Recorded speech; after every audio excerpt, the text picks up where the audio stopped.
Today, we're unpacking the 10 biggest, yet, completely well-intentioned, mistakes we all make when feeding and caring for our dogs. And more importantly, we're going to talk about exactly how to fix them. I mean, we all think we know how to feed our dogs, right? You fill the bowl, give them a few pats, and walk away. But the truth is, some of our most common daily habits are actually rooted in misconceptions that silently impact our best friend's health and lifespan. We all want the absolute best for our furry family members. But here's a kind of tough question we have to ask ourselves. Is your affection accidentally harming your dog? Because often, our love and affection can actually drive habits that silently harm them. We tend to equate food with love, giving in to their every wish and those big puppy dog eyes staring at us when we're eating dinner. But when it comes to dog care, affection is simply not enough. We really have to pair that love with hard facts. Just to wrap our heads around the scale of this issue, consider this number. Dog food makes up a massive 66% of all pet food sales in the United States. That is a staggering statistic, and it really shows just how deeply we care and how much we invest in our pets. We are absolutely a dog-loving nation. But despite spending all that money, our methods are sometimes, flawed. We often pick foods based on the wrong criteria or feed them in the wrong ways. So let's fix that. In this explainer, we're going to organize these 10 common mistakes into 4 logical themes. 1. The portion distortion trap. 2. Decoding dog diet dangers. 3. Daily feeding habit fixes. And 4. Crucial life stage care. Okay, Chapter 1, the portion distortion trap. This is all about avoiding overfeeding. So, mistake number 1 is overfeeding by simply eyeballing portion sizes. A small dog waiting patiently by the bowl requires a vastly different caloric intake than a highly active golden retriever. Yet we often just, scoop an unmeasured amount of kibble right into the bowl. If you're eyeballing portions, you're almost certainly guessing high, mostly because you love them and don't want them to be hungry. But this leads to obesity, which is actually the most common nutritional disorder in companion animals worldwide, causing diabetes, heart strain, and joint problems. We need to eliminate the guesswork. Research the recommended calorie count for your dog's specific profile, and always use a standard measuring cup. Mistake number 2 is treat overload and feeding table scraps. We constantly use food to show affection, but all those little extras, the training treats, the obligatory cheese tax to hide medication, the table scraps, man, they add up incredibly fast.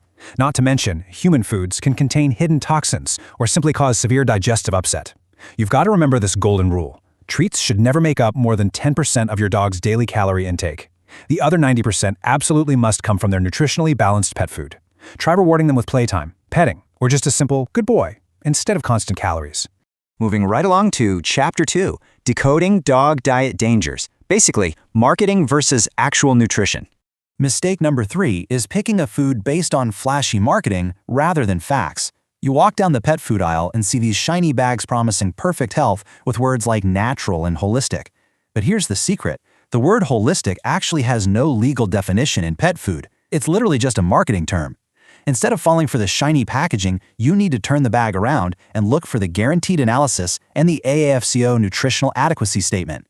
The guaranteed analysis tells you the actual minimum levels of protein and fats, and the AAFCO statement proves the food actually provides complete and balanced nutrition for your dog's specific life stage. Then we have mistake number 4, which involves the pitfalls of raw or homemade diets. Now, these diets are having a massive moment right now online, but they are incredibly time-consuming and inherently risky. Raw meat can easily become a breeding ground for harmful bacteria like salmonella, and freezing the meat doesn't always kill it, by the way.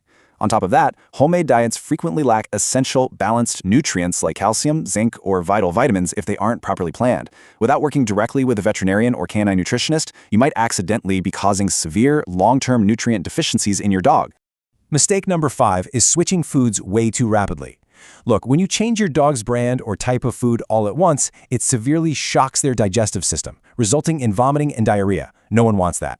You should always follow a gradual transition protocol. Step 1, start with a 70-30 mix, 70% of the old food to 30% of the new. Step 2, move to an even 50-50 split. Step 3, transition to 30% old and 70% new before finally making the complete switch. This gradual stepping stone approach allows their gut to adjust safely. All right, Chapter 3, Daily Feeding Habit Fixes. Let's talk about the mechanics of mealtime. Mistake number 6 is letting your dog eat too fast. When dogs just rush at mealtimes, they swallow a ton of air, which can cause severe gastrointestinal issues like gas and nausea. But more terrifyingly, it can trigger bloat. Bloat is a deadly buildup of gas and fluid in the stomach that can literally be fatal in just a few hours. This is a critical risk for large, deep-chested breeds like German Shepherds, Boxers, and Great Danes. To prevent this, you can break their meals into smaller, more frequent portions, use a maze bowl to physically slow their eating, and if you have a broad-chested breed, try elevating their food bowl to their lower chest height. Mistake number 7 is practicing poor food hygiene. Be honest, how often do you actually wash your dog's food and water bowls? Because if you aren't washing them daily, bacteria will build up and inevitably make your dog sick. You really should be using stainless steel bowls because they're lightweight and just so much easier to keep perfectly clean. Furthermore, leaving bowls or food supplies outside invites harmful fungus and bacteria, not to mention pests. Always keep your dog's bowls indoors and ensure their food is tightly covered to prevent any contamination. And that brings us to Chapter 4, Crucial Life Stage Care. Let's look beyond the bowl. Mistake number 8 is ignoring age-specific nutrition. Those puppy, adult, and senior labels on the bags are not just marketing ploys. They're scientifically formulated for drastically different biological needs. Puppies require high protein, around 30%, to fuel their rapid growth. Adult dogs need a stable 18 to 26% protein for maintenance. And seniors? Well, they require controlled calories to prevent weight gain as their metabolism slows down, along with specific supplements to support those aging joints. You should never switch a puppy to an adult food until they have reached full skeletal maturity. Mistake number 9 takes us into mental well-being, specifically missing the vital puppy socialization window. The first 12 weeks of a puppy's life are prime time for their brain to learn who and what is safe in the world. If you miss this window because you're just too afraid of infectious diseases to take them outside, you really risk them developing life-threatening behavioral concerns and fear-based aggression later in life. You must safely introduce them using the PLAN protocol, which stands for People, Locations, Animals, and Novelty. Just ensure the environments are clean and they only interact with fully vaccinated, well-behaved adult dogs. Finally, mistake number 10 happens at the complete other end of their life, dismissing a senior dog's pain as just normal aging and giving up on their exercise.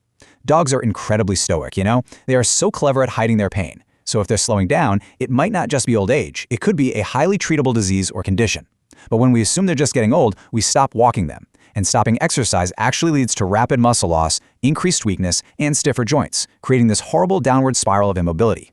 Instead, address their pain with a vet and keep them moving with short, frequent walks on easy surfaces. A body in motion stays in motion, and that keeps those senior years comfortable and happy.